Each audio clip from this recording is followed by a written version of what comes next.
¿Qué va a causar el fin del mundo?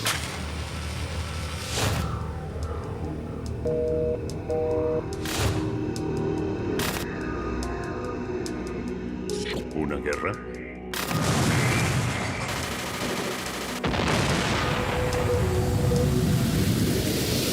¿Un desastre natural?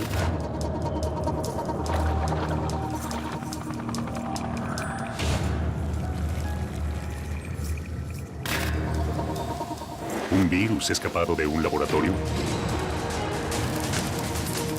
¿Un arma biológica? ¿Un virus tecnológico?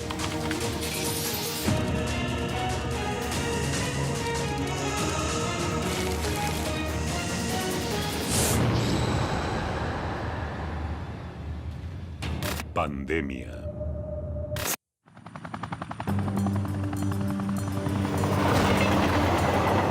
El ser humano vive preso de sus miedos.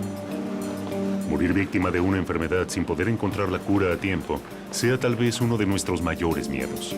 Imaginemos que una enfermedad desconocida afecta al mismo tiempo a todo un grupo de seres humanos y en un radio geográfico determinado los mata a todos, uno a uno, y no hay cura disponible hoy. Eso es una pandemia, una verdadera pesadilla. Ahora, imaginemos que esta pandemia acabó con la especie humana, ayer. El día después de lo que fuimos, solo quedan objetos. Los humanos se han extinguido de la faz de la Tierra. La fantasía de escritores y cineastas se ha hecho realidad. El último hombre acaba de morir. Las señales fueron infinitas. Viruela, peste negra, tuberculosis, gripe española, VIH, gripe A, ébola. Se cobraron millones de vidas a lo largo de la historia. Pandemias incontrolables que fueron sucediendo cada vez más seguido. Pero, ¿cuál desató el final?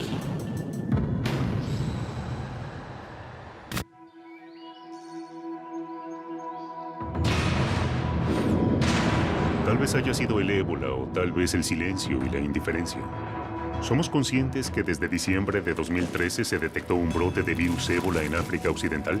Sabemos que es el brote más severo de ébola desde 1976, con más de 4.000 muertes reportadas por la Organización Mundial de la Salud hasta el momento.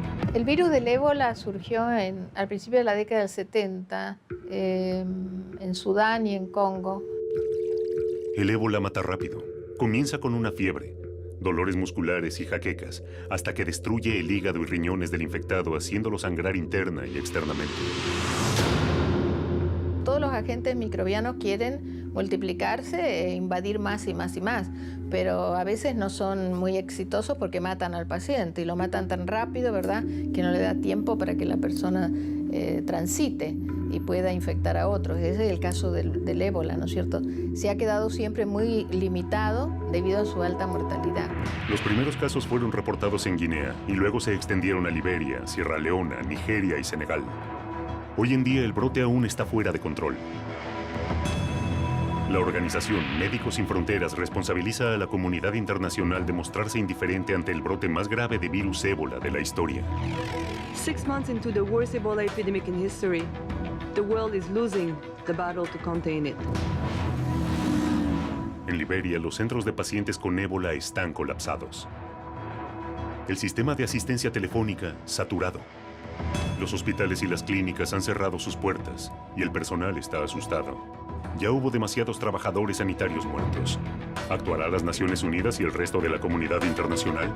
Estados Unidos planea destinar 88 millones de dólares para combatir el ébola en África Occidental. ¿Pero esto será suficiente para sobrevivir a la última pandemia?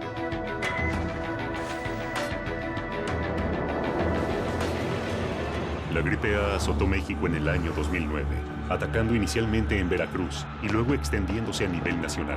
14 meses y más de 18,000 muertos después, finalmente pudo ser controlada. Lo que vimos en esa ocasión es que es una forma de influenza que se presenta como casi todas, con fiebre de manera preponderante, tos y síntomas respiratorios generales. Esos son los síntomas más importantes que se presentaron y que se siguen presentando en la H1N1, que ahora ya es estacional. En una fría tarde de 2009 en el pueblo La Gloria, en el estado de Veracruz, México, María del Carmen, La madre de Edgar Hernández llegó al hospital del pueblo desesperada, con su hijo de 5 años colapsado en sus brazos. Vengo, le comento a mi esposo, le digo, ¿qué crees? Le digo, el niño amaneció mal, le iré a dar gripa, llévalo igual, me dijo, llévalo, o sea, no paro, le digo, no, ¿sabes qué? No lo voy a llevar a la escuela, le digo, como está la situación, mejor lo llevo al centro de salud. Sus temores estaban justificados. El cuadro era grave. Nadie sabía el infierno que estaba a punto de desatarse. Lo que ocurrió fue que se detectaron algunas defunciones por neumonía en gente que normalmente no muere por neumonía. La neumonía mata a los extremos de la vida, o a los niños o a los ancianos. Y se detectaron en el país algunas defunciones atípicas en jóvenes. La Gloria es un pequeño pueblo de 3,000 habitantes en el estado de Veracruz. Allí viven los Hernández. Edgar nació el 14 de julio del 2005. Fue sano, nació muy bien. No tuve problema con él en nada. ¿Qué clase de virus había contraído Edgar? ¿Dónde se lo contagió? Una amenaza invisible que puede estar en cada cosa que tocamos o comemos. No podemos verlos, pero nosotros estamos en la mira de los virus. El tercer día yo veo que Edgar sigue igual. Si no es que peor, porque ya me decía que le dolían los huesos, que le dolía la cabeza, que le dolían los oídos. Empezó con escurrimiento nasal más fuerte y con tos. O sea que en vez de quitarle las molestias, se le complicaron más.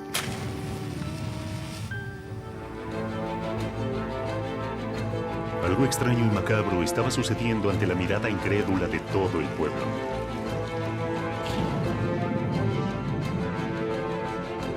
Cada vez más personas se estaban enfermando. Poco hacía prever la gravedad de lo que se estaba desatando en la Gloria y las consecuencias que podía traer a nivel nacional.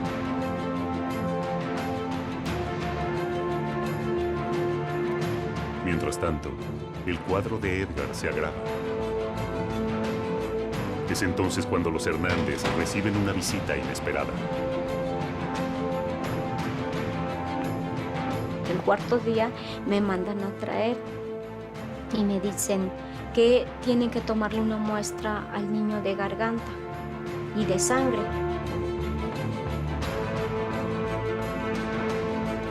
Le toman la muestra de garganta y le toman la muestra de sangre, lo cual le vuelvo a comentar, doctora, pues yo sigo viendo mal al niño, pues usted déle el tratamiento, entonces pues se lo seguí dando. Mientras tanto, en los hospitales, las cosas empiezan a complicarse.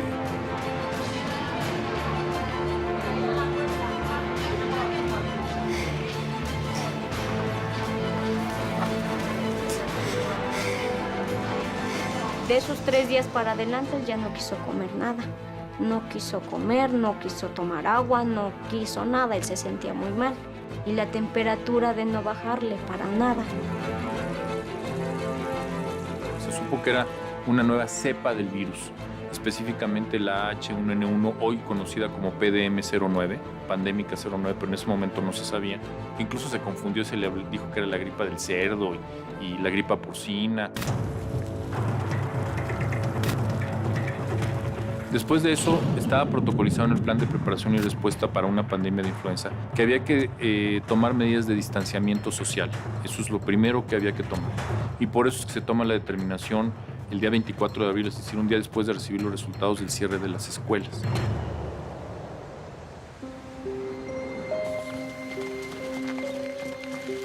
Acá en el pueblo fue diferentes personas las que estuvieron pues enfermas. Pues la gente al principio pues reaccionó mal en la forma en que cómo es posible que haya sucedido todo esto, él nos contagió, él fue el que ocasionó todo, entonces yo en defensa de mi niño, ¿saben qué, señoras? Un momentito, porque Edgar no ocasionó esto. La familia Hernández se sentía acorralada. El miedo por la salud de Edgar y la sociedad que necesitaba un culpable los iba hundiendo día a día en la desesperación. Sin embargo, algo comienza a ocurrir. Algunos habitantes de La Gloria atribuyen sus problemas respiratorios a la contaminación de residuos porcinos en criaderos ubicados a 8,5 kilómetros al norte del pueblo.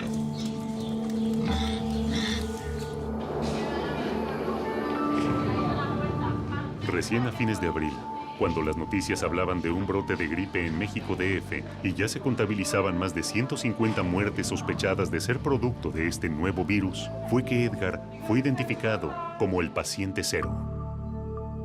El verlo que la temperatura no baja, o sea, sí fue la verdad muy preocupante y desesperante porque pues el no poder sacarlo tampoco, el no poder hacer nada, digo, pues ¿qué hago? La vida del niño pende de un hilo.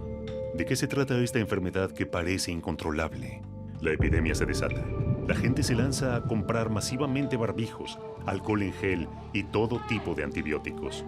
La directora general de la Organización Mundial de la Salud, la doctora Margaret Chan, declaró la pandemia de gripe H1N1. Based on assessment of all available information and following several expert consultations, I have decided to raise the current level of influenza pandemic alert from phase 4 to phase 5.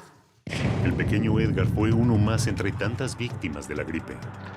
La enfermedad parecía estar fuera de control. Una sombra acechante se cernía sobre miles de enfermos. Las muertes se suceden cada vez con mayor frecuencia. Influenza viruses are notorious for their rapid mutation and unpredictable behavior. WHO and health authorities in affected countries will not have all the answers immediately, but we will get them.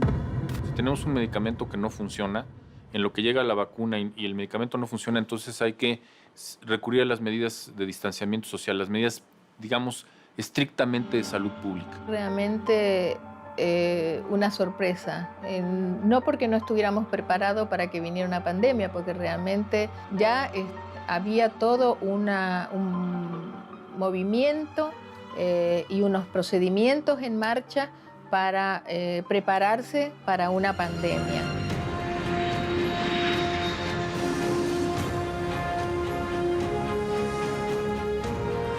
¿De qué se trata? ¿Cómo se manifiesta? Y entonces, ¿qué lo produce? ¿Quién es el responsable? ¿Qué pasa? ¿Que es un agente que ya conocíamos? ¿Tenemos herramientas para controlarlo? Es decir, tenemos tratamientos, tenemos antibióticos, tenemos vacunas, hay que desarrollarlas. ¿Funcionan? ¿No funcionan? Pero las muertes no se detienen. Mientras que en el pequeño pueblo de La Gloria se prepara un emotivo acto, todo está dispuesto. Todos los habitantes del pueblo estarán ahí. Fidel Herrera, el gobernador de Veracruz, será quien presida el acto. Aquí se inició la solución a un problema de salud pública y así vamos a seguirlo haciendo. El sapo en la mano simboliza la salud. Pues yo me curé gracias a Dios y gracias a mi mamá, que me curó también. A ver, Edgar, ¿te gustó tu estatua? Sí. ¿Estás contento? Sí. Yo fui el primero que me curé de esa influenza. Ese fue el triunfo de Edgar y de los médicos, pero no todos consiguen sobrevivir.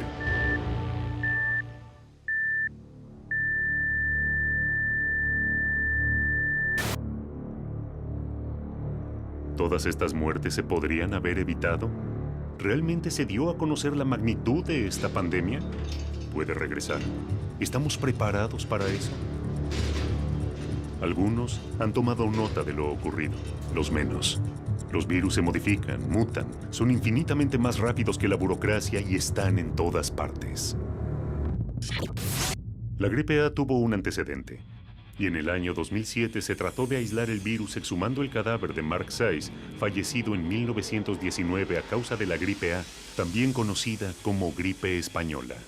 Fue efectivamente una pandemia a comienzos del siglo, 1918, y sabemos que creo que en China habrá matado como 30 millones de personas, en Estados Unidos más de medio millón, en Chile más de 20.000 muertos, muchos más afectados, no todos se morían, pero efectivamente fue un problema muy serio.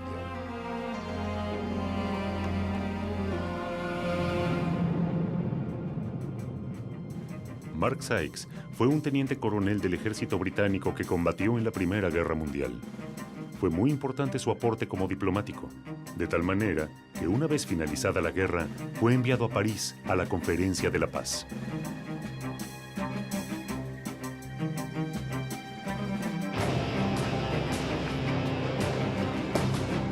Los medios de prensa españoles hablaban con horror de lo que esta enfermedad estaba haciendo en la población española.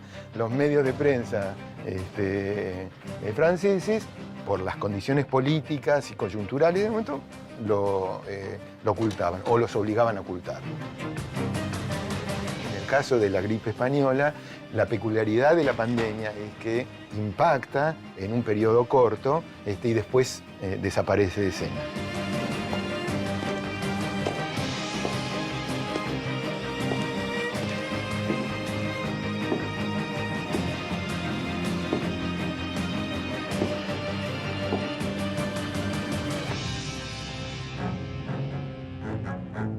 Mark fue una víctima de la epidemia de 1918 y 1919.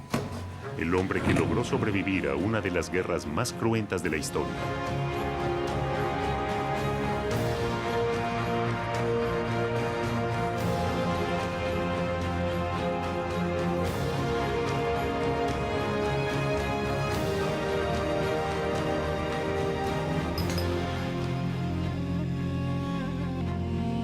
Mark encontró la muerte hablando sobre la paz.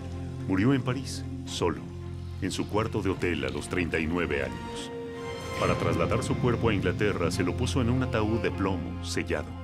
La llamada gripe española fue la primera pandemia del siglo XX y la última fue la del VIH. El VIH, o virus de inmunodeficiencia humano, es el causante del síndrome de inmunodeficiencia adquirida, conocido como SIDA, y que implica el deterioro y falla progresiva del sistema inmunológico humano, que deja al paciente indefenso contra el desarrollo de enfermedades causadas por infecciones que en personas con sistemas inmunes normales no se presentaría.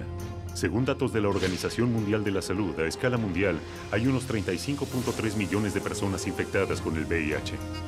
Se calcula que en 2012 se infectaron unas 2.3 millones de personas y el número de muertes mundiales totales en el periodo 1981-2007 es de 25 millones de personas aproximadamente.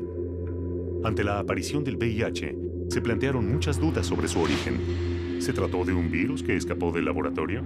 ¿Fueron vacunas vencidas enviadas a países pobres? ¿Fue un virus inoculado a simios que se transmitió a humanos?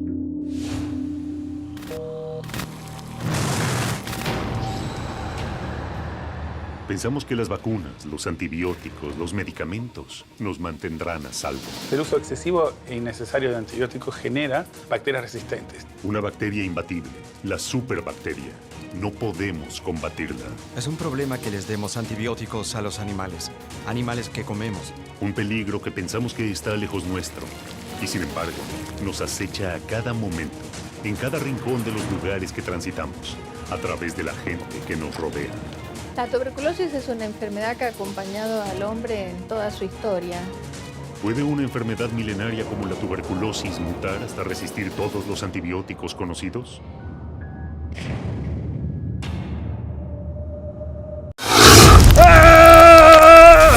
Estamos buscando las picaduras y mordidas más dolorosas de la historia. ¡Wow! Justin Schmidt creó una escala de dolor que nosotros queremos continuar. Hora de picar. El dolor es temporal. La hazaña queda en la historia. Hay solo una cosa que puede hacerme sentir mejor, que te pique a ti también. Reyes del dolor, solo por History. Disponible también en History Play y History On Demand.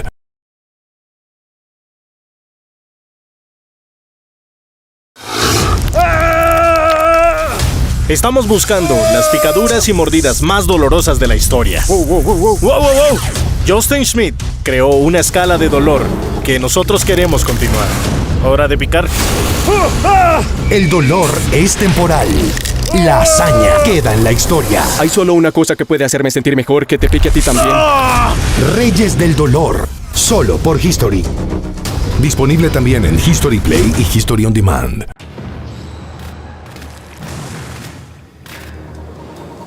Las pandemias azotan a la humanidad desde hace siglos.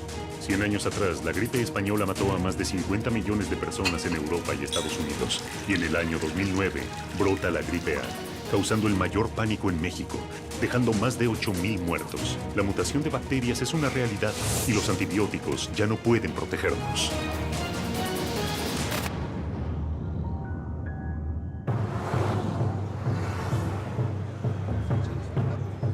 Superbacteria. ¿Es algo creado por la naturaleza o por el hombre? ¿Realmente existe o es un producto de la imaginación de Hollywood? ¿Puede ser derrotada? Los hombres son criaturas vulnerables y débiles. ¿Podrán enfrentar a un organismo invulnerable? La lucha será demasiado desigual. En los países más desarrollados, obtener antibióticos es muy complicado. Si uno quiere conseguir antibióticos en Canadá o en Alemania, el único que lo puede dar es un médico. En Latinoamérica, los farmacéuticos generalmente venden antibióticos simplemente con... Uno va al farmacéutico y le dice, me da 10 gramos de ampicilina y puede llevarse lo que quiera. Es un problema muy serio. El exceso del uso de antibióticos genera bacterias resistentes. ¿Cuántas veces compramos medicamentos sin receta? ¿Cuántas veces se trata de la recomendación de un amigo, un vecino o un compañero de trabajo? La resistencia a los antibióticos es lo que yo llamo una pandemia silente, que progresa muy lentamente, pero que ya nos lleva a una situación global de emergencia.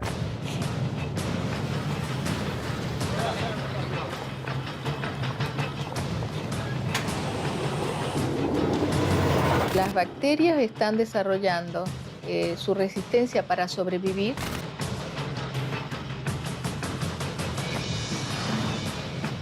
Las personas usan de manera indiscriminada el uso de los antibióticos, la venta de los antibióticos, la cantidad de antibióticos que se vende. Hemos alimentado a un asesino en serie. Las bacterias han ido mutando, se han hecho más resistentes, cada vez más fuertes, invencibles, peligrosas.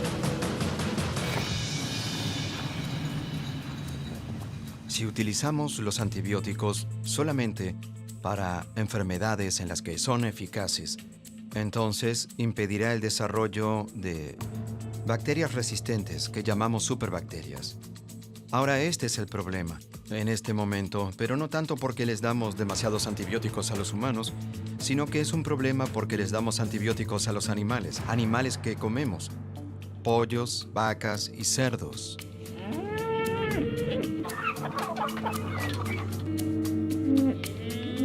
Hacia fines del siglo XIX, en pocos lugares se duda que la tuberculosis tiene algo que ver con el hacinamiento, tiene que ver con las largas jornadas de trabajo, tiene que ver con malas condiciones de vida.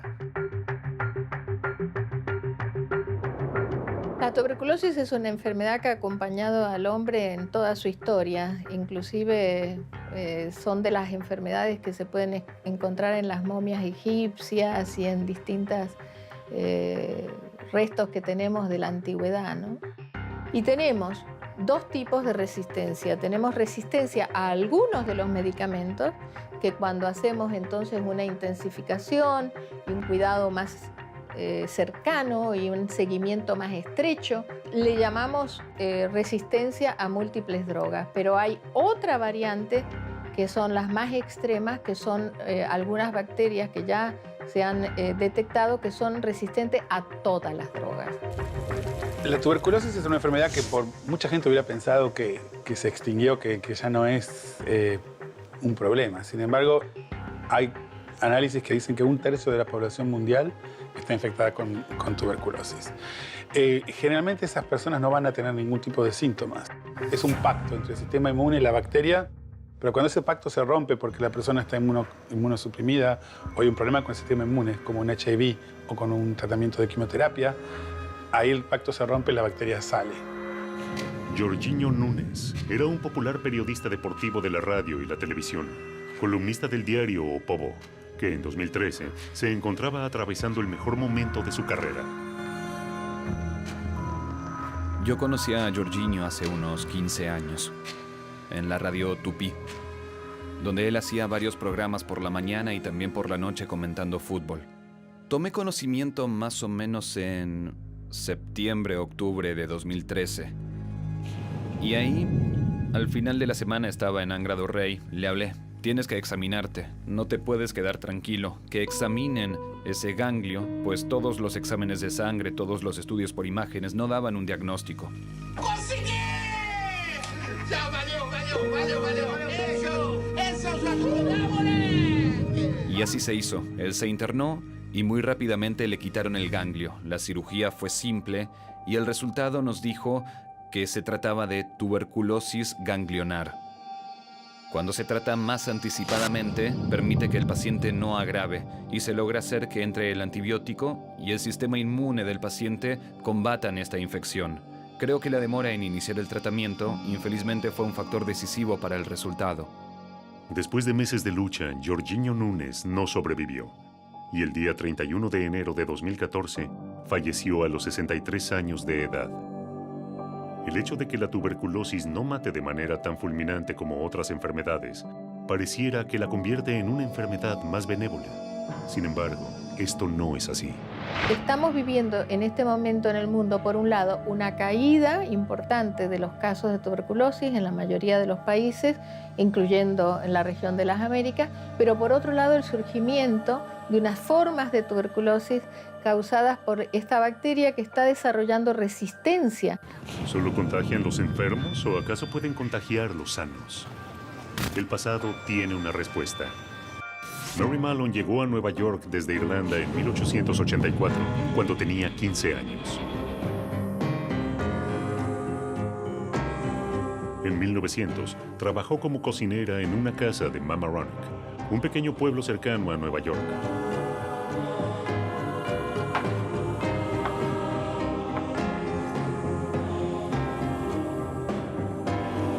En menos de 2 semanas, la familia contrajo la fiebre tifoidea. Se trataba de una enferma con tifus asintomática, o sea que ella facilitaba la transmisión de la propagación de la enfermedad sin saberlo. La lavandera murió.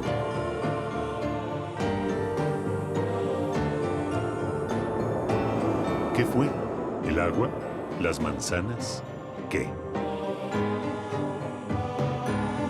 La fiebre tifoidea es una enfermedad que es transmitida por una bacteria y fundamentalmente por vía gastrointestinal. La forma más frecuente de transmisión es a través de los alimentos o del agua contaminada.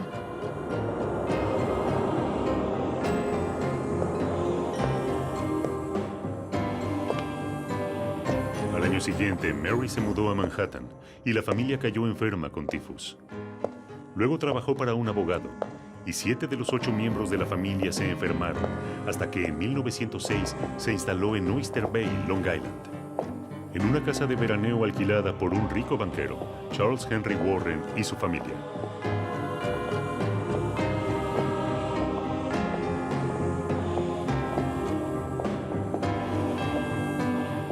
Maggie, la más pequeña de la familia, era quien más disfrutaba de las vacaciones.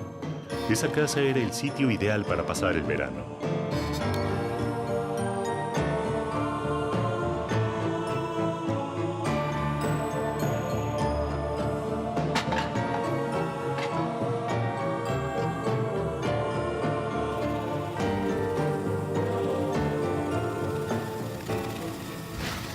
Sin embargo, esos maravillosos días de sol y juego terminaron. Primero el jardinero y 2 criadas cayeron enfermas. Luego la enfermedad fue metiéndose dentro de la familia.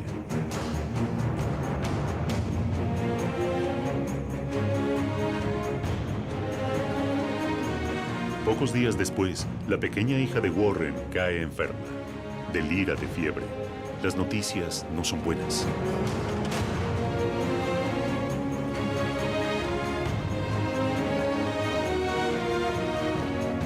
Pero esta vez Mary no espera y sin dar aviso se marcha de la casa.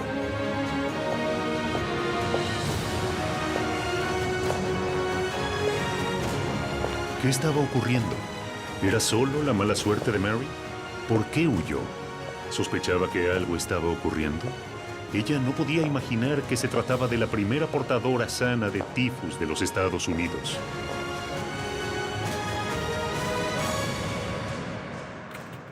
Warren le alquilaba la casa a John Thompson. Thompson consultó con los médicos expertos que analizaron el agua potable, los residuos, el sistema de alcantarillado y llamó también a un ingeniero sanitario llamado George Soper, que empezó a investigar.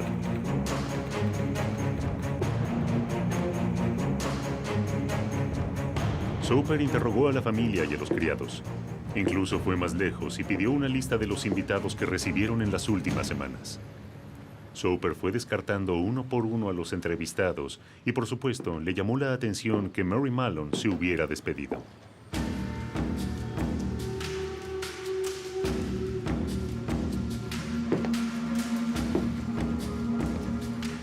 Soper fue a la agencia de empleo donde contrataron a Mary y descubrió que en todas las casas que había servido, las personas se habían enfermado de tifus. Mary había dejado un rastro siniestro de enfermedad y muerte. Soper siguió atentamente la noticia de la enfermedad hasta que en marzo de 1907 llegaron a su conocimiento los informes sobre una familia de Park Avenue en Nueva York que había contraído la enfermedad.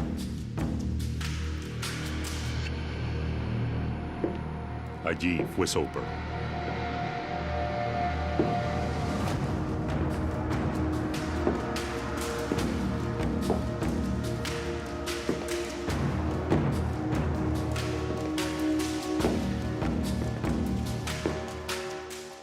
Y por fin se encontró frente a frente con Mary en la cocina.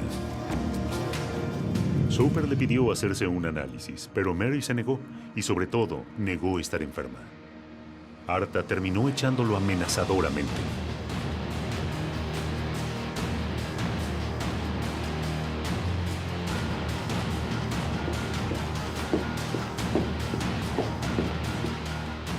Mary fue aislada y murió 23 años después. Pero no murió de tifus, sino de neumonía. Ella nunca terminó de comprender cómo podía contagiar una enfermedad que no padecía. Estas bacterias tienen la capacidad de albergarse en algunas personas, no producirle nada o una enfermedad leve, y entonces estas personas pueden transmitir y son elementos importantes en la transmisión. Portadores sanos, superbacterias o virus. La naturaleza nos responde de una manera brutal en una lucha desigual. ¿Quién domina a quién? ¿El final de nuestra especie solo se reduce a este combate? Todos recordamos el atentado contra las Torres Gemelas. Pero solo unos días después se desató un ataque con armas biológicas que tuvo en vilo al mundo entero. Me sentí como atacada y sentí paranoia. ¿Puede una bacteria viajar en algo tan simple como una carta y generar pánico a una nación entera? Un extraño duelo se llevó a cabo en los campos malditos de Rossignol. ¿Podrá Louis Pasteur derrotar al carbunco y cambiar la historia de la ciencia para siempre?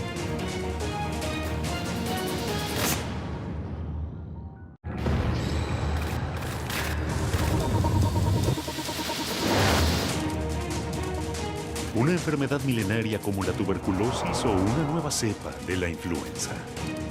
La historia ya dio varios avisos. No sabemos cuál puede ser la próxima pandemia, pero la amenaza está latente.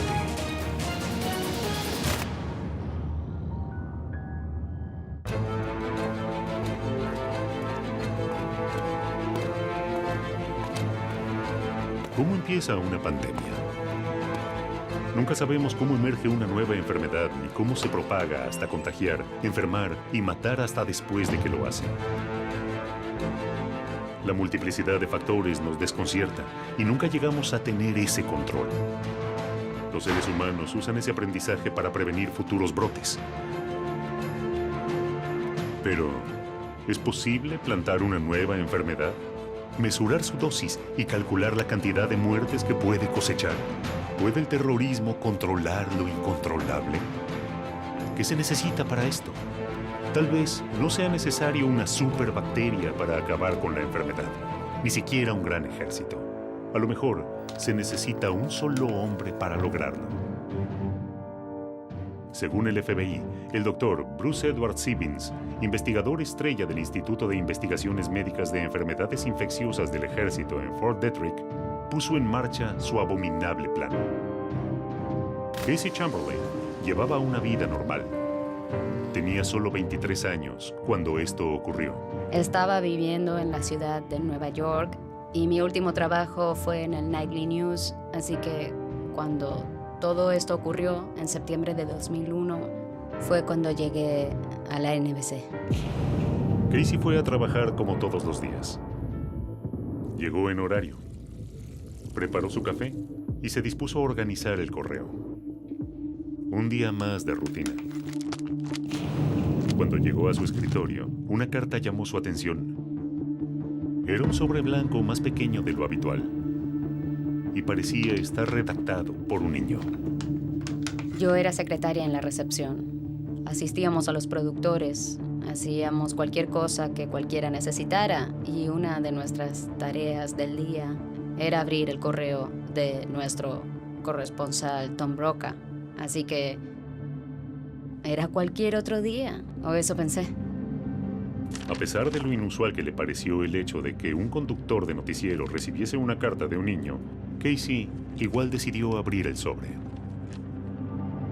Así que cuando lo abrí, hallé este pequeño pedazo de papel blanco. Creo que eran 2 pedazos de papel y mi cerebro a veces no lo recuerda. Pero en su interior estaba esta sustancia. La sustancia parecía una mezcla entre azúcar morena y arena. Y la carta tenía un mensaje intimidatorio. Casey pensó que era algo muy raro. Nunca había recibido este tipo de correo para Tom Brokaw. Se lo mostró a sus colegas y luego lo tiró al contenedor de basura. Porque no sabía qué era y no quería que nadie contrajera nada. Nadie le dio demasiada importancia.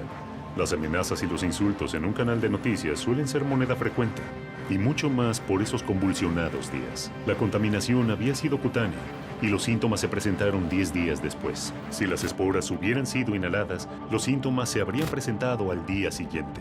El fin de semana empecé a sentir que estaba resfriándome, y en mis glándulas empecé a sentir dolor. Ella comenzó a tener inflamación en los ganglios linfáticos al lado del cuello, sintió congestión, se sentía muy enferma, que es bastante típico en las primeras etapas de inhalación de anthrax. Cuando me enteré de que tenía anthrax, obviamente fue increíble y sentí miedo, como atacada, sentí paranoia y sentí terror.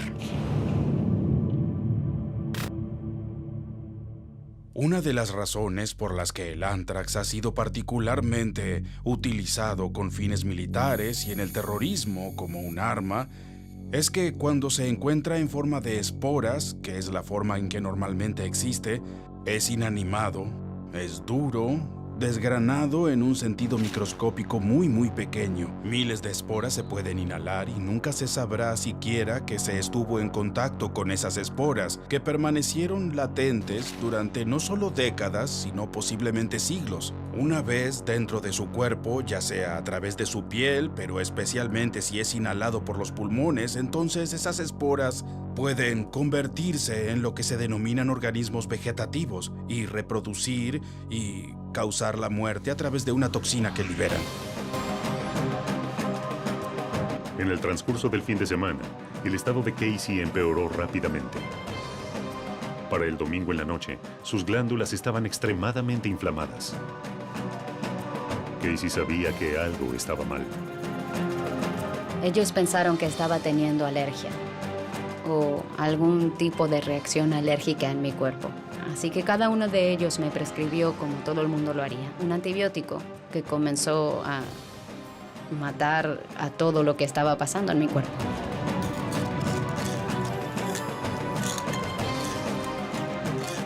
Más de 30,000 personas estaban consideradas en peligro, ya que podrían haber sido expuestos si se les dio antibióticos preventivos. Algunos de ellos continuaron tomando antibióticos durante 60 días después del momento en que supuestamente habían sido expuestos. Pero cuando tuvimos un programa ofensivo, había muchas técnicas que se utilizaron para determinar si un ataque biológico sería eficaz, mediante la liberación de gérmenes y sustancias químicas. En San Francisco, en el sistema de metro de Nueva York, unos cientos de pruebas a lo largo de los Estados Unidos, ninguna consideraba la posibilidad de enviar esporas a través del correo. A Casey le diagnosticaron que tenía anthrax cutáneo y tuvo que pasar 100 días en aislamiento. Por sugerencia de su familia, su casa fue registrada en busca de esporas del veneno. No encontraron una enorme cantidad de las peores esporas. Muy pequeña cantidad. Pero decidí que quería destruir mis cosas. Así que lo hicieron por mí. Tenía un departamento entero, todo destruido.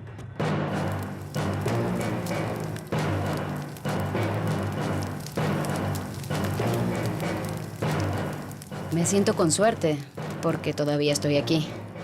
Estoy agradecida por eso todos los días.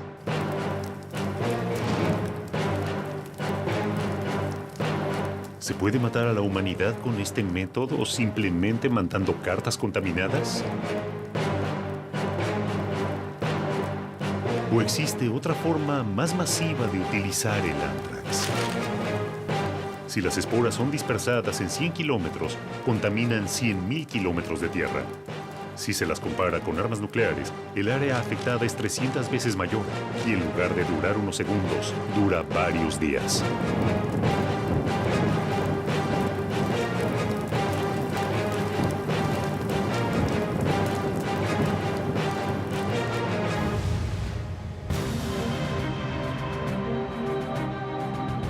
Los campos malditos de la pequeña aldea francesa de Pouilly-le-Fort fueron testigos de un curioso duelo entre el veterinario Hipólito Rossignol y el químico Louis Pasteur.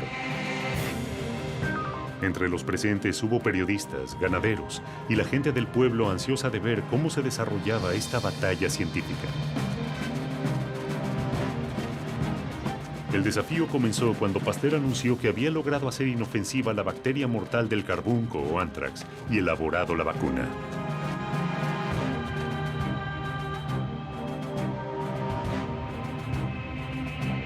La Sociedad de Agricultura puso las cabezas del ganado para el desafío y Rossignol ofreció su firma en Pouilly-le-Fort, muy cerca de París. Allí, Pasteur inoculó su vacuna en 24 carneros, 6 vacas y una cabra, y dejaron 21 animales sin vacunar, y los marcaron como pertenecientes a Rossignol.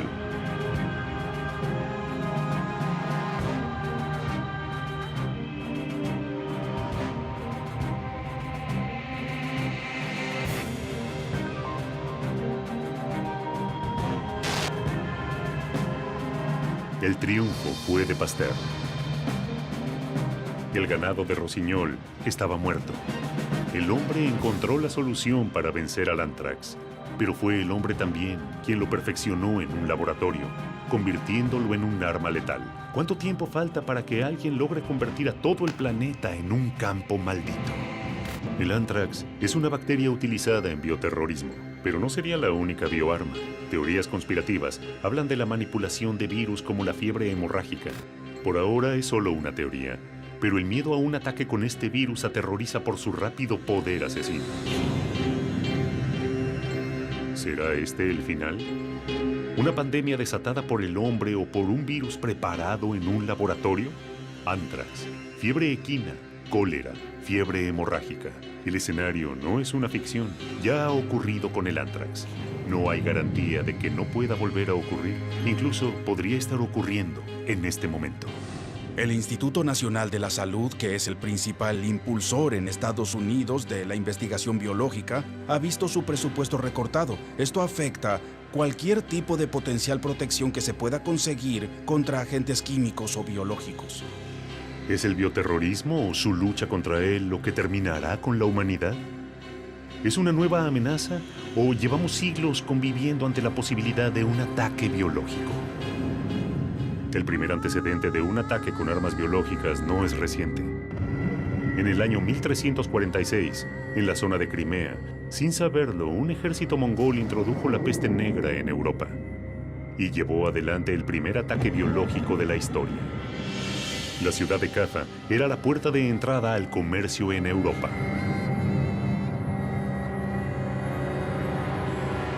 Había un muro alrededor de la ciudad y los tártaros, que eran un grupo tribal de los musulmanes, intentaron en el año 1346 crear un asedio en la ciudad de Caffa y se encontraron de pronto con un gran número de personas muertas y moribundas.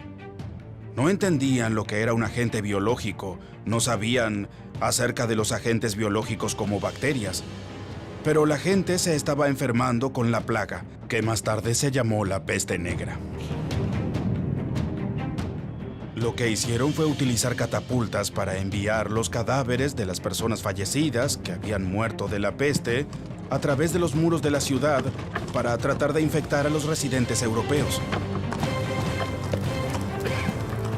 Y al parecer tuvieron éxito. Muchas de las personas de esa ciudad se enfermaron y luego murieron.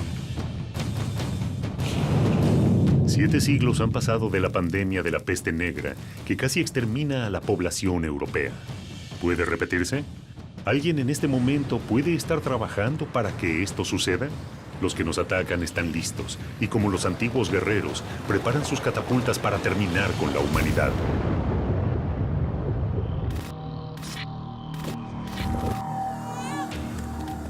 Las distancias ayudaron históricamente al hombre para protegerse de las pandemias. Pero el mundo cambió y las comunicaciones evolucionaron. No solo nosotros viajamos más lejos en menos tiempo, los virus nos acompañan. ¿Qué pasaría si un viajero llevara la peste alrededor del mundo en 24 horas? ¿Podría un solo infectado con ébola diseminar el virus en varias escalas de un vuelo? Las comunicaciones nos unen y al mismo tiempo nos hacen vulnerables cada vez más.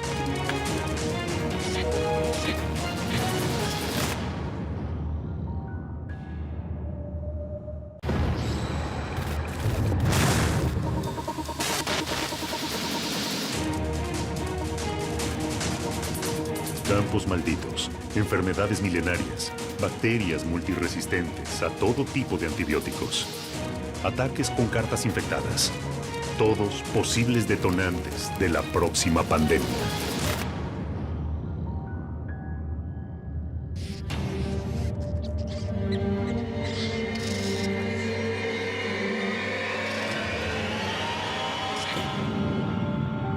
La peste negra parece lejana en el tiempo. Una pandemia que no podría repetirse. Sin embargo, hace muy poco tiempo, apenas el 24 de diciembre de 2013, se expandió una alerta en Madagascar. Más de 40 muertos y 80 infectados por peste bubónica en ese país, en la que podría ser una de las peores y más peligrosas cepas de la enfermedad.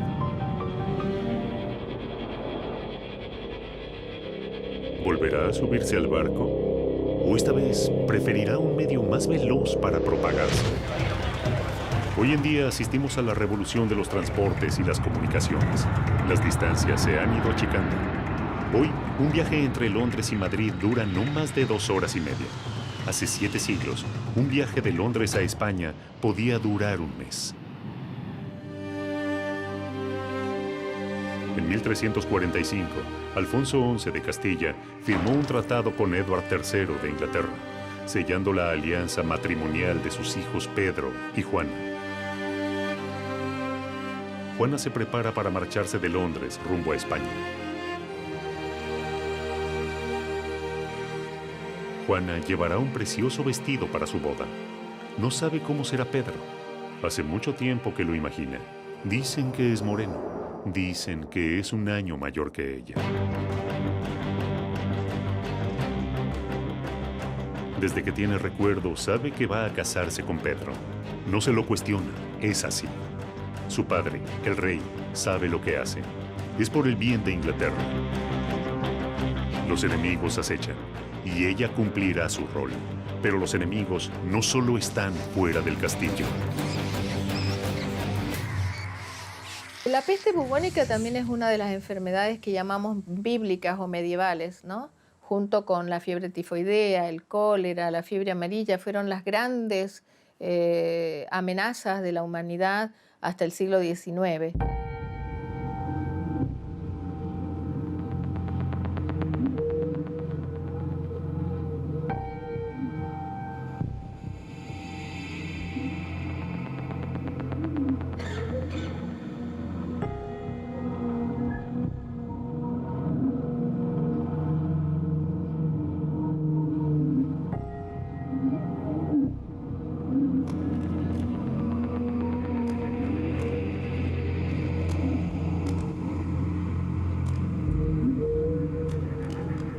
La niña que había crecido preparándose para su boda terminaría siendo una novia eterna.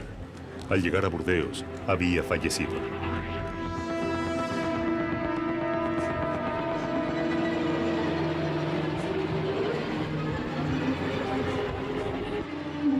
Juana de Inglaterra falleció a causa de la peste negra. Sus efectos personales fueron incinerados y su cuerpo dejado en una fosa común.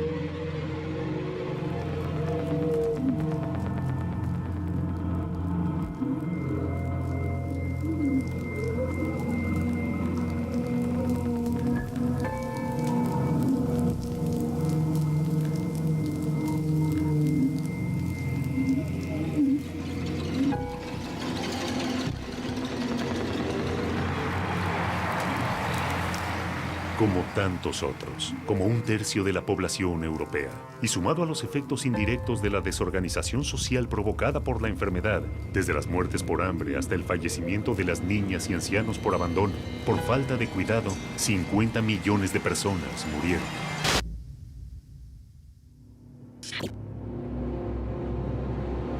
En el siglo XIV el mundo era muy grande. Las comunicaciones hacían que las distancias fueran, en muchos casos, insalvables. Esto hizo que la peste no haya podido propagarse aún más. Pero hoy, con la revolución de las comunicaciones, el mundo se ha hecho más pequeño. En el aeropuerto de Heathrow operan casi 100 líneas aéreas que van a 180 destinos en 90 países.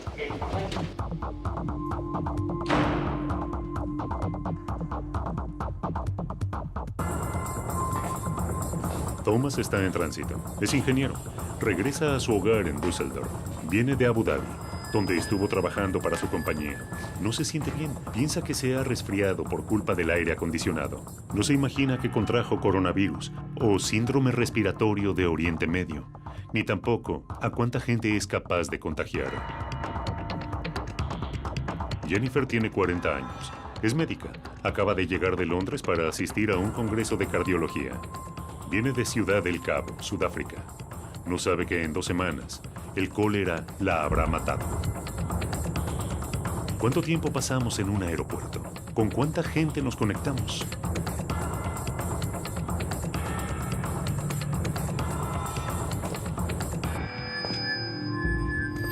Kyung-ki es representante de una firma coreana y está regresando a Seúl. Está feliz de reencontrarse con su familia. Llegará enfermo.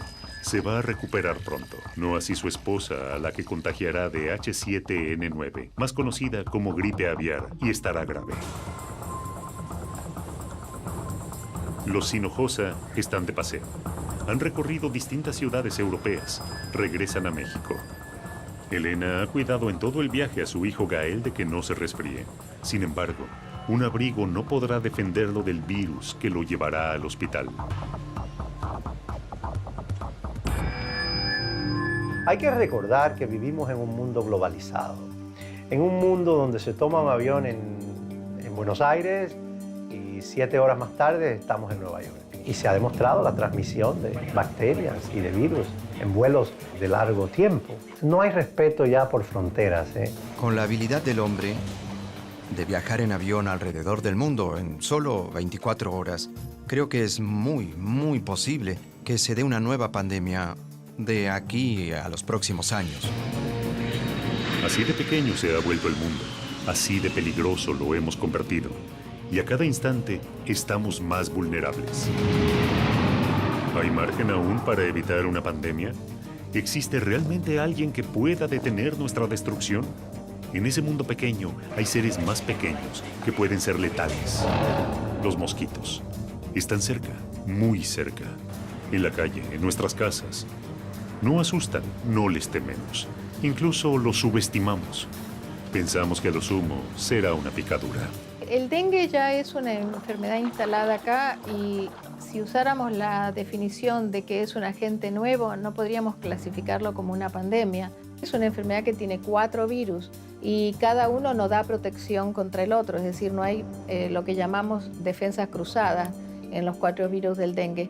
De modo que cualquier persona puede tener 4 veces dengue del distinto origen. Y por otro lado, esa también es la razón por la cual es tan difícil desarrollar una vacuna contra el dengue.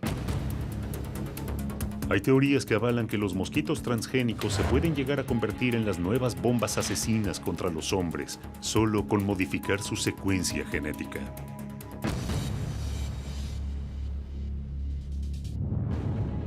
Los virus pueden traer consigo una pandemia, pueden aniquilar a una especie. Pero los virus que aniquilan al hombre no solo pueden ser biológicos, también pueden ser informáticos. El virus Michelangelo fue el primero en ocupar las tapas de los diarios y quizás por su difusión se pudo morigerar su impacto. Sin embargo, tuvo todas las características de una pandemia. ¿Qué pasaría si no pudieran ser contenidos? ¿Y si los antivirus fallaran? Son prácticamente invisibles, no se escuchan, no se palpan, pero tienen un enorme poder que puede terminar con nosotros. Todos los días aparecen nuevos virus creados en búnkers informáticos. Se suele pensar que los ataques son domésticos o al nivel de empresas, pero jamás en lo que consideramos sistemas inexpugnables.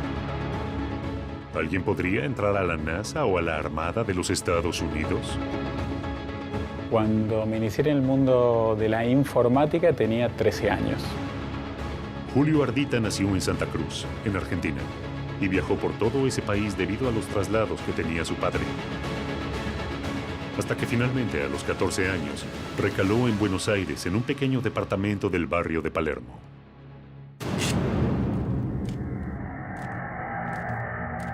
En ese momento, digamos, un tío mío me había regalado una computadora y un módem, digamos, más que nada, que la velocidad de ese módem era muy baja, era el equivalente a 300 baudios. O sea, piensen que hoy en día una conexión, digamos, estándar de 1 mega equivalía a 1 millón de baudios. Entonces eso me llevó a interconectarme con otras computadoras, a aprender, a conocer. Me conecté vía módem con otros sistemas informáticos, empecé a conocer otra gente que estaba en la parte de redes, sistemas.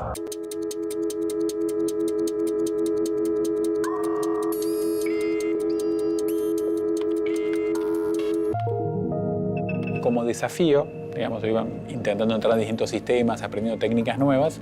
Bueno, fui entrando en estos sistemas hasta que iba probando y tratando de detectar o encontrar como nuevos objetivos o cosas más interesantes para entrar. Eso me llevó a intentar entrar en sistemas de la NASA, del Departamento de Defensa de Estados Unidos, de la Marina norteamericana, distintos sistemas críticos. A medida que vencía más barreras de seguridad, la curiosidad de Julio se hacía cada vez más grande. La NASA piensa que son cerca de 300.000 computadoras, o sea, es muchos sistemas. Una vez no encuentra las cosas en su propia computadora, contarlas en 300.000 es más complejo.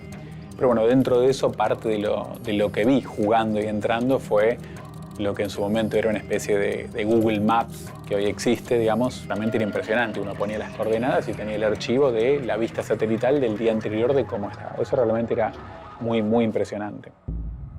Julio pudo entrar a la NASA a través de la Universidad de Harvard. Jugando llegué hasta ahí y donde, por el año, digamos, 95, detectan ellos en Estados Unidos, particularmente una persona que yo ingresé a los sistemas informáticos donde estaban los expedientes y casos de los juicios internos de la Marina de Estados Unidos.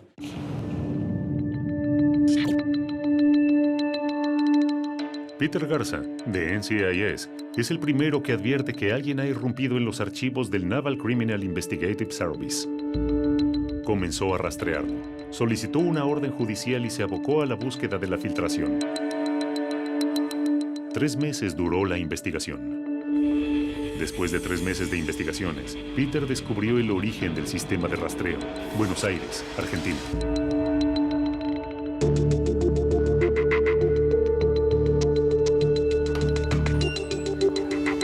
El 28 de diciembre de 1995, Julio llegó a su casa por la noche, luego de estar con su novia. Al ingresar a su edificio, se encontró con un panorama muy inusual. Decenas de colillas de cigarrillo estaban tiradas en el pasillo, frente a su puerta. Me encuentro con mis papás y mi madre sentada en el sillón, así que yo lo miro con cara de ¿qué pasó? Y ellos me preguntan, bueno, ¿y qué pasó? Digo, no sé qué pasó. Mira, vinieron un allanamiento, vinieron cerca de 25 personas. Entonces me preguntan, ¿qué hiciste? Le digo, nada. Las autoridades se llevaron la computadora de Julio, la de su hermana y sus padres. También se llevaron una impresora y todo tipo de dispositivo electrónico que pudiera contener información. Yo tuve 2 procesos judiciales, uno en Argentina, otro en Estados Unidos, en Boston, que es donde estaba Harvard, que es donde fue la sede. Y bueno, en la Argentina el proceso judicial demoró casi 4 años. Digamos, como no era un delito lo que había hecho, pero sí yo había utilizado la conexión de internet de Telecom sin pagarla.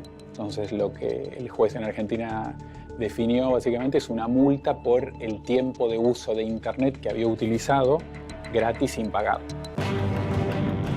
El segundo proceso judicial era en Estados Unidos. Julio tenía pedido de captura de Interpol. Viajé para Estados Unidos a Boston. Allá tuve ese proceso judicial. Una vez en Boston, Ardita se reunió con el juez y los fiscales. En esa reunión llegaron a un acuerdo y ultimaron los detalles de cómo sería la resolución del caso. Tal cual lo que se definió sucedió. Julio terminó trabajando para el FBI durante su acuerdo de silencio por 10 años y hoy es una autoridad en la materia. Hoy hay sistemas, en realidad hay sistemas informáticos que ayudan a generar ciertas moléculas en base a distintos componentes que se generan y se manejan y se definen a nivel tecnológico e informático. Es decir, hay un programa que define, bueno, quiero desarrollar una sustancia, una molécula, se definen los componentes se toman y el sistema, digamos, genera esa molécula X. ¿Será una mecha que se está encendiendo sin saber a dónde conduce? ¿Son los virus los que pondrán un punto final a la historia del hombre sobre la Tierra? Pero, ¿son todos los virus biológicos? ¿O hay otro tipo de virus? ¿Otras formas de ataque? La tecnología ya forma parte del cuerpo humano. Pero, ¿puede la vida de un joven con una desgarradora historia cambiar para siempre gracias a los avances tecnológicos? Puede haber venido de cualquier lugar. Se transmite por la saliva.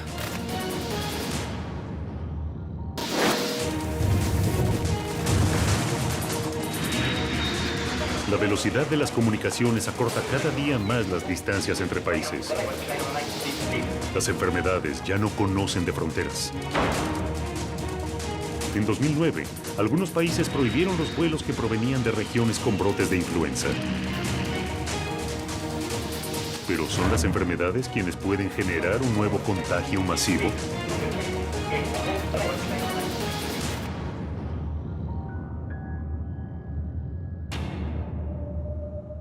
¿Es posible entonces utilizar la tecnología para modificar la genética y crear un superhumano? ¿Se puede generar un virus tecnológico que desate una pandemia y acabe con la especie humana tal y como la conocemos ahora? ¿Nos puede reemplazar un nuevo ser humano mejorado y diseñado desde un laboratorio? La tecnología mejoró la vida de Pedro Pimenta y le devolvió casi todo lo que había perdido. Nací en Brasil. A los 18 años tuve una meningitis meningococcemia que me hizo perder los 4 miembros. Y hace 4 años que estoy en Estados Unidos. Contraje la meningitis meningococcemia cuando tenía 18 años en Brasil. Vivía en San Pablo y la verdad no tengo cómo saber cómo fue que adquirí la bacteria. Pudo haber venido de cualquier lugar. Ella se transmite por la saliva, de modo que pudo haber sido la tos de alguien. Cuando era muy joven, tuve compañeros que tuvieron meningitis en Brasil. Había oído hablar, pero nunca pensé que podía llegar a amputaciones, como en mi caso. El mayor brote epidémico de meningitis ocurrió a finales de los 90, donde afectó a 250,000 personas y el 10% murió.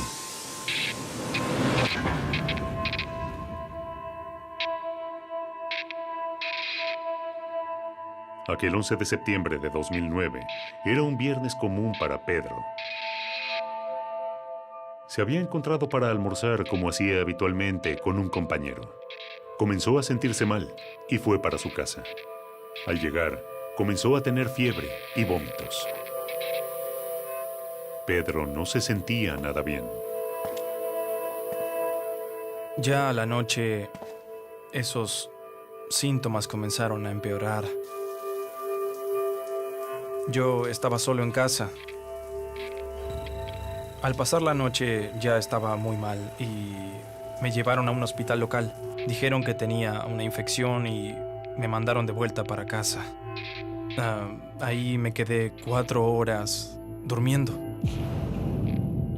Pedro no podía dormir. Su cuerpo ardía por la fiebre. Y el dolor era tan agudo que casi no podía moverse. Fue una pesadilla. Su cuerpo lo abandonaba mientras él trataba de conseguir ayuda.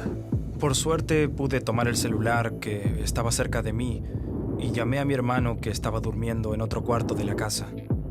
Y él atendió el teléfono. Cuando vinieron para mi cuarto, yo ya estaba prácticamente muerto en ese momento.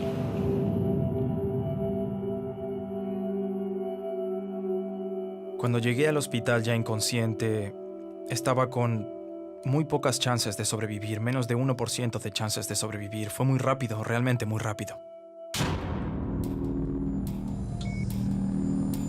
Me desperté del coma después de una semana de estar en el hospital. Yo no tenía ni idea de dónde estaba porque cuando llegué ya estaba inconsciente.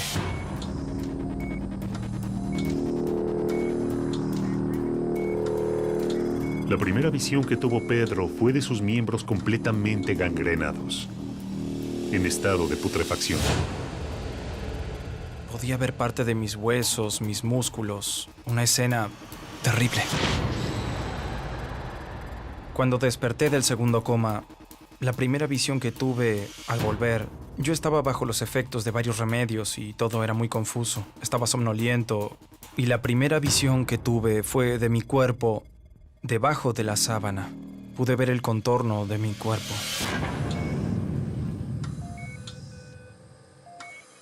Y fue un shock porque yo tenía 1,80 m de altura y de repente miré el contorno de mi cuerpo y era pequeño.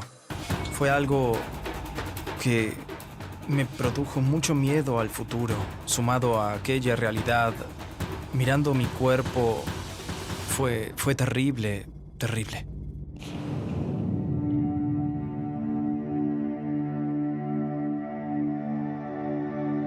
Hay una forma que todavía no sabemos cuáles son las condiciones que tienen las personas afectadas, que al segundo o tercer día comienzan a tener trastornos masivos de la coagulación y formas hemorrágicas graves, como producen coágulos, ¿no? Entonces cierran esos vasitos pequeñitos que tenemos en los pies y en las manos, y por las extremidades comienzan a producirse gangrena, es decir, la muerte de la carne por la falta de irrigación y de oxígeno. Una semana después de ser amputado, llegaría el momento que cambiaría el curso de la recuperación de Pedro.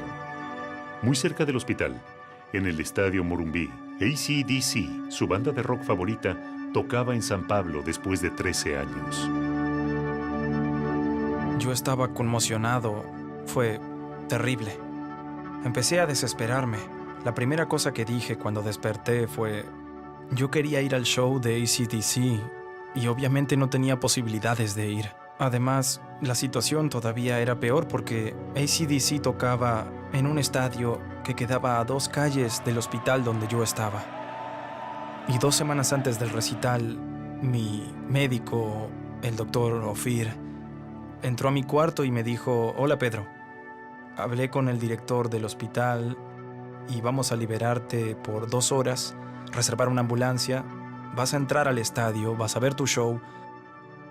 Probablemente no consigas escuchar todas las canciones, pero tendrás 2 horas y después te traeremos de vuelta al hospital. Y llegó el día, el 27 de noviembre de 2009. AC/DC vino a tocar a San Pablo, me pusieron en una ambulancia. La ambulancia entró al estadio con 70,000 fanáticos. Cuando salí fue cuando vi que, vaya, tuve una de las mejores noches de mi vida en esa situación, y fue cuando vi que podía divertirme, que podía tener una buena vida. Había tenido una noche fantástica en una situación así, entonces mi vida no acabó. Fue una experiencia memorable ver a AC/DC aquella noche. A partir de ese momento, Pedro comenzó una nueva vida. Conocí a Kevin Carroll, el presidente de Hanger. Decidí llamarlo porque yo quería otra perspectiva. Quería saber si era posible abandonar la silla de ruedas y ser una persona independiente sin usarla. Cuando lo conocí, Pedro estaba en silla de ruedas, sin brazos ni piernas. Una de las frases que me dijo que me quedaron marcadas fue: no tienes que adaptar el mundo a ti, tú tienes que adaptarte al mundo. Tiene una computadora dentro de la rodilla, así como también sensores que llegan hasta el piso. Así que en el momento que da un paso con la prótesis, el sensor detecta la superficie sobre la que está parado e instantáneamente envía una señal a la articulación de la rodilla, que asegura que la rodilla está preparada para cada paso que quiera tomar. Como resultado, Pedro es completamente independiente. Él puede caminar, puede correr un poco si quiere también, puede manejar su auto. Ha ganado mucha independencia gracias a sus prótesis. En las manos correctas, la tecnología le devolvió a Pedro parte de su vida. Pero ¿qué ocurriría si esta tecnología fuese utilizada por las manos equivocadas? Cuando se trata de la dirección a la que la tecnología está yendo, ¿quién sabe a dónde será que nos lleve? En las manos equivocadas podría ser destructivo. No sabemos eso, solo el futuro nos lo dirá. Y el hombre también es un sistema. ¿Esta poderosa arma creada por el hombre se terminará convirtiendo en su asesino? Como un dios asesinado por su propia creación, no quedará más rastro del hombre sobre la Tierra. Hace poco más de un siglo, la teoría de la evolución determinó que el sapiens sapiens, nuestra especie, se había ido formando a la luz de la selección natural. Sin embargo, no se sabía entonces, ni se sabe aún, qué fue lo que gatilló la divergencia evolutiva. ¿En qué momento nos separamos de los primates? ¿Por qué? ¿Fue un evento? ¿Fue una sucesión de acontecimientos? No lo sabemos.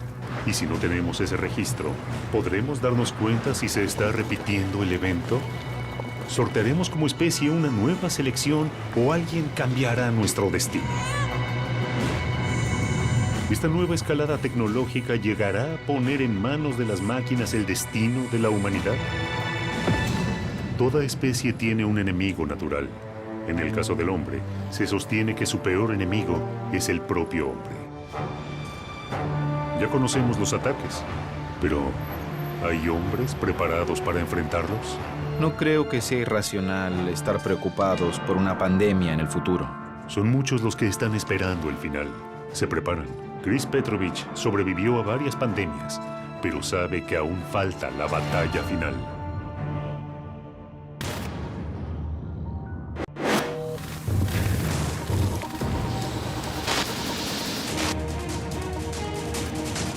La tecnología nos protege y a la vez nos hace más vulnerables. Mientras nadie espera una pandemia por un arma química o un virus tecnológico, hay gente que se está preparando.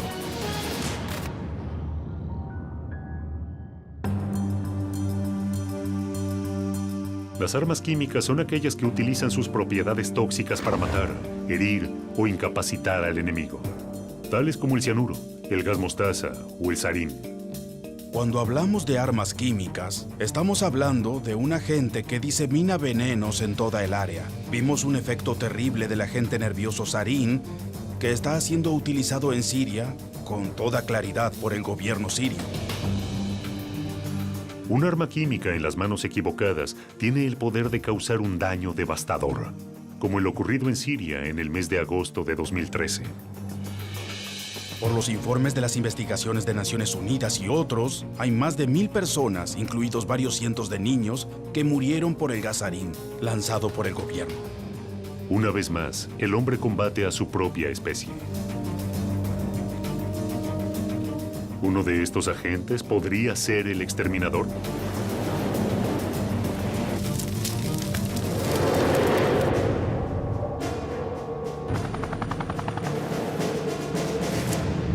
Chris Petrovich vive en Miami, pero nació en Perú en 1969. Chris es un prepper, un especialista en supervivencia. Por trabajo viajó a África, donde un brote de ébola se estaba produciendo.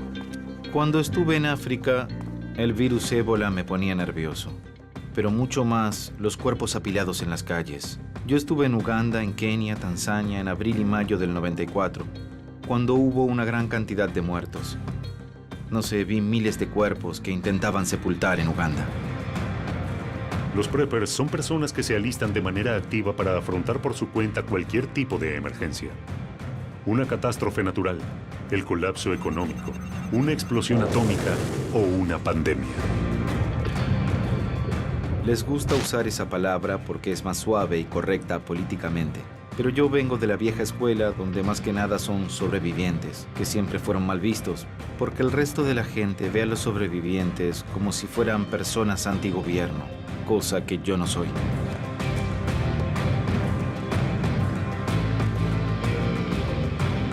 Personalmente creo que la gente siempre debe seguirle el rastro a las noticias sobre salud.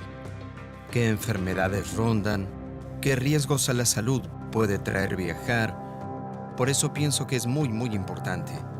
No creo que la gente deba estar paranoica, sino todo lo contrario. Creo que deben estar tranquilos y proveerse de los suministros médicos necesarios para ser utilizados en caso de una emergencia. No es la paranoia ni el sensacionalismo lo que mueve a estas personas, sino más bien la confianza y la seguridad de que algo va a pasar. El fenómeno prepper actual comenzó hace 5 o 6 años con la caída de la economía. Y tradicionalmente hemos visto en los Estados Unidos aproximadamente cada 20 o 30 años que cuando la economía cae, más gente está interesada en la supervivencia y se vuelve prepper. En este momento estamos consultando a los especialistas en defensa y preparándonos para el peor de los escenarios. Mucha gente cree que los preppers están locos, pero yo creo que es una locura el negar la posibilidad, para ti o para alguien en tu familia, de evitar ser víctima de un desastre en algún momento de la vida. Lo mejor sobre la preparación en general es que si te preparas para una emergencia, te preparas para la mayoría de ellas. Chris sabe que si se llegara a desatar una pandemia, la mayoría del equipamiento sería el mismo. Máscaras de gas, barbijos, lavandina. Tengo aproximadamente unos 50,000 galones de cloro para desinfectar. También tengo trajes químicos para protegerme de la basura o cuerpos o cualquier cosa que entre en contacto con mi piel. Así no me infecto con nada. Chris es parte de una red de preppers en Florida que están organizados para todo tipo de catástrofes. Si algo sucediera como un apagón de energía o una tormenta solar como en 1859, que nos dejara sin ningún tipo de energía o comunicación, mi red, mis amigos y mi entorno ya tendríamos equipos de comunicación de refuerzo. En otras palabras, si un día la electricidad se fuera, tendríamos lugares específicos dentro de las 24, 36 o 48 horas para poder encontrarnos, dejar mensajes y comunicarnos. Pero también tendríamos equipos eléctricos que están protegidos en jaulas. Entonces no importa lo que pase, todavía tendríamos formas para comunicarnos y sabríamos que si todo falla, tendríamos 2 días para reunirnos en algún lugar donde podríamos intercambiar información y generar algún plan para seguir adelante. Si se desatara una pandemia o una catástrofe a nivel masivo, ¿los gobiernos estarían listos para ayudarnos? El 9/11 fue en gran escala el peor ataque en suelo americano. Ciertamente esperamos que algo así no vuelva a suceder. Pero hay gente, ciudadanos, que sienten que algo así a gran escala podría volver a ocurrir. Estados Unidos está dando grandes pasos y ha gastado millones, miles de millones de dólares en la aplicación de nuevas medidas de seguridad para que algo así no vuelva a suceder. El gobierno de Estados Unidos supuestamente está organizado, tiene muchos recursos.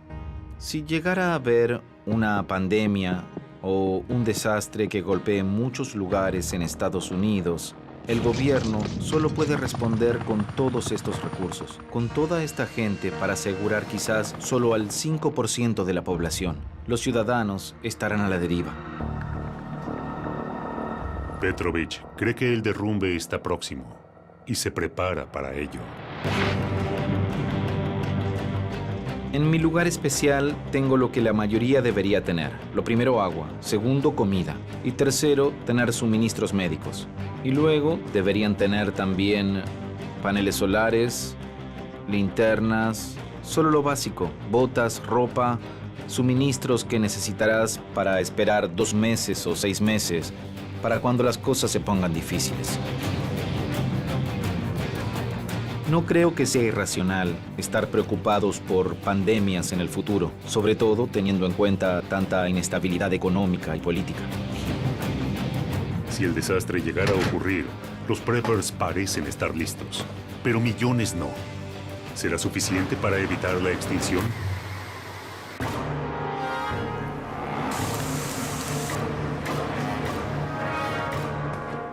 Enfermedades, virus informáticos, ataques biológicos, pandemias. Están entre nosotros, latentes, listos para atacar. El final está cerca. ¿Nos salvaremos? ¿Podremos evitar una nueva pandemia? Va a haber una pandemia, sin duda. ¿Cuándo?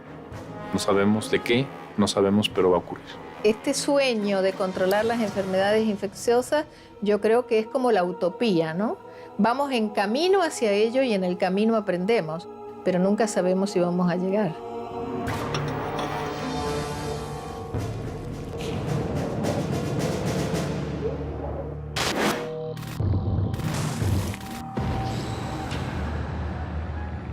El término chikungunya deriva de una palabra en idioma makonde, un grupo étnico del sudeste de Tanzania. Esta palabra no parecería estar vinculada a un virus que dobla a las personas por el dolor y la fiebre.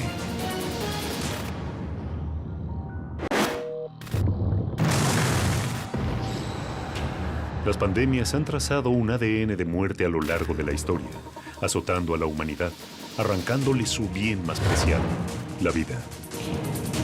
Mientras tanto, y como en una película de ciencia ficción, los Estados Unidos de América anuncian el primer muerto por ébola en tierra americana.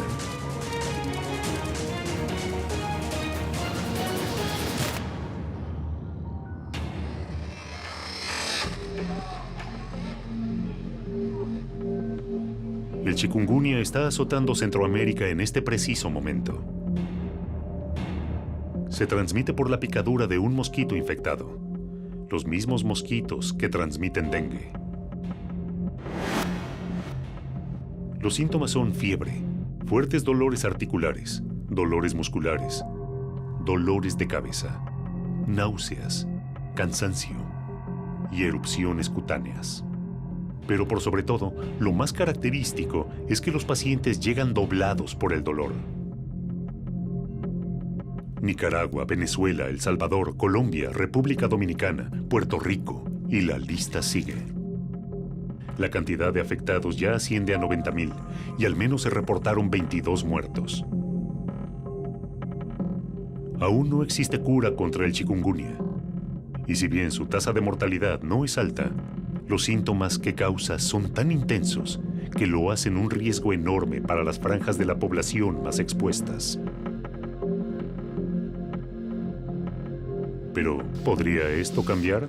¿Podría el chikungunya mutar genéticamente y empezar a contagiar entre humanos?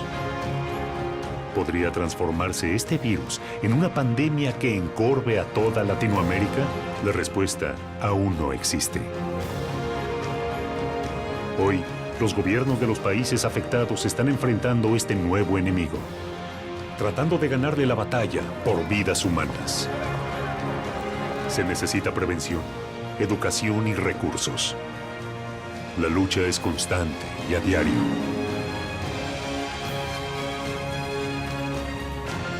Nadie sabe ni puede asegurar qué es lo que puede llegar a ocurrir.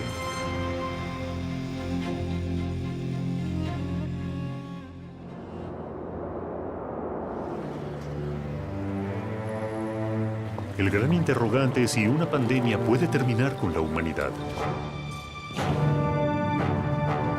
Se han imaginado escenarios y recorrido algunos de los peligros que han afrontado los hombres. Desde la peste negra hasta el bioterrorismo. Desde la gripe española hasta las armas químicas. Víctimas, investigadores, médicos, periodistas y testigos han intentado dar su propia respuesta.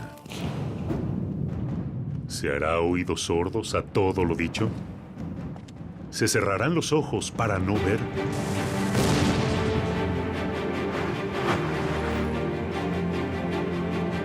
Ya no hay excusas para no darse cuenta de que la humanidad está realmente en peligro.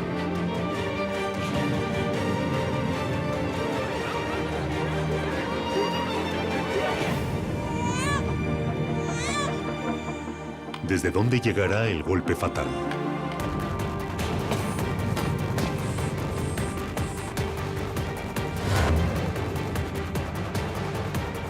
¿Qué es lo que va a terminar con nuestra especie? Definitivamente, una pandemia.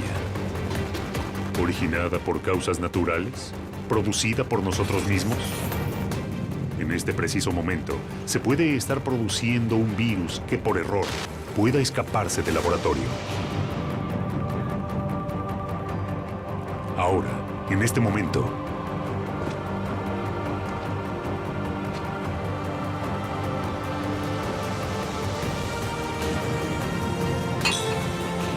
¿es una batalla perdida?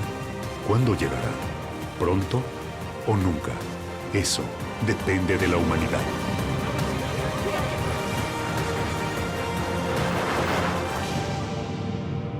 ¿Sobreviviremos?